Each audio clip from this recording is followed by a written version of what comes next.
Welcome to RBDT 1210 Applied Residential History. So when I was writing this class, I added the word applied to differentiate it from theoretical history, where the courses can just mostly focus on theory. Like theory of styles, and this is more about the application of that theory. Okay, so announcements, you guys know that. Start here. You guys also know this, and make sure you do that no show assignment in both classes. Contact information, you found the walkthrough video. Okay, syllabus. And so these are the due dates, and you'll see there are 6 little projects. No final project, but we will have a final exam for the class that will count as the proctored event. And these little projects are going to be identical to how you worked in the previous course. And I think, make sure.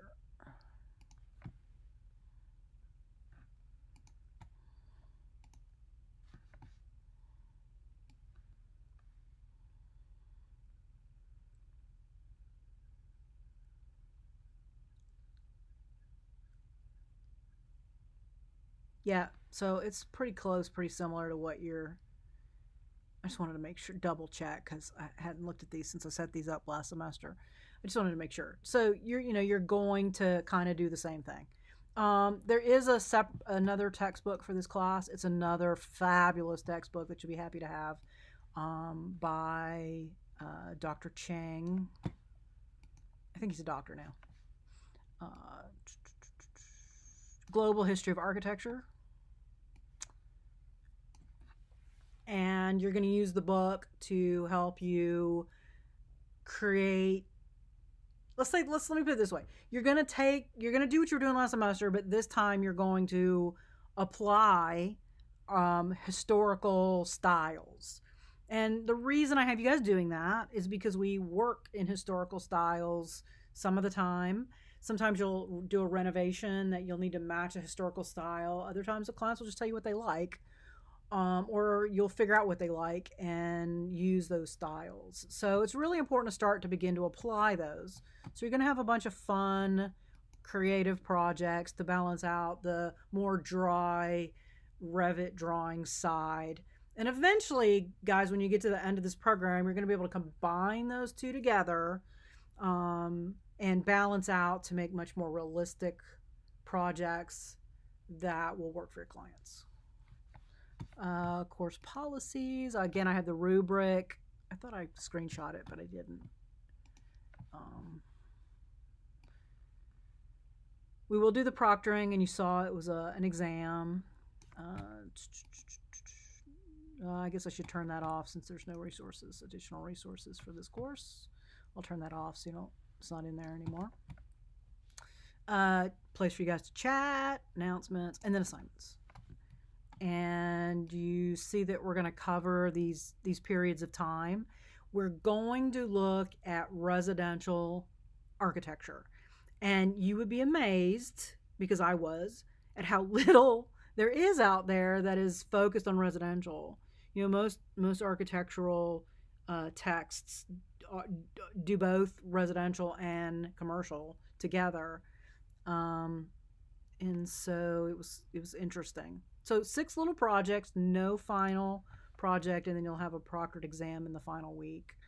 And let's look at the very last project here.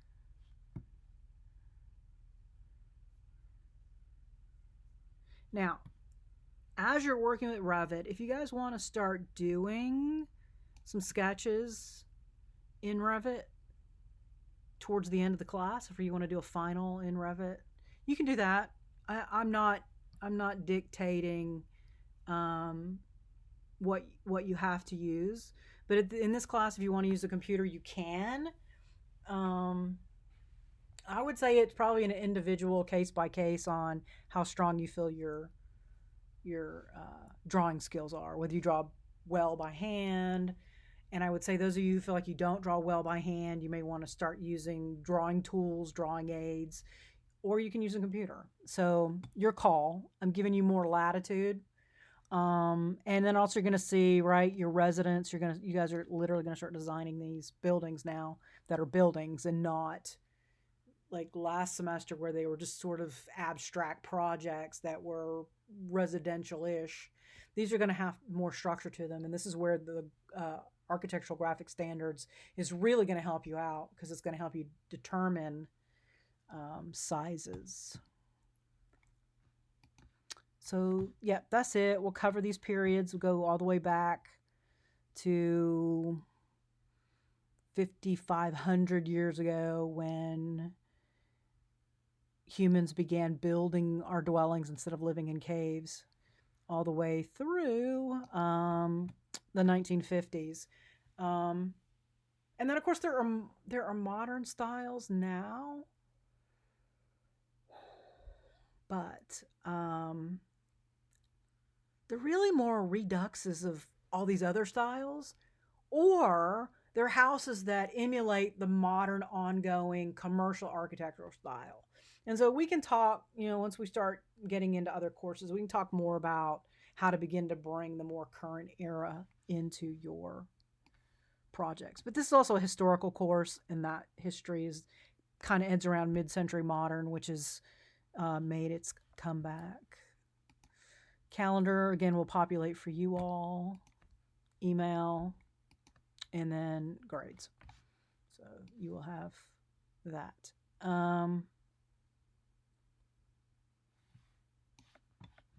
Okay, so I think that's pretty much a rough overview of everything.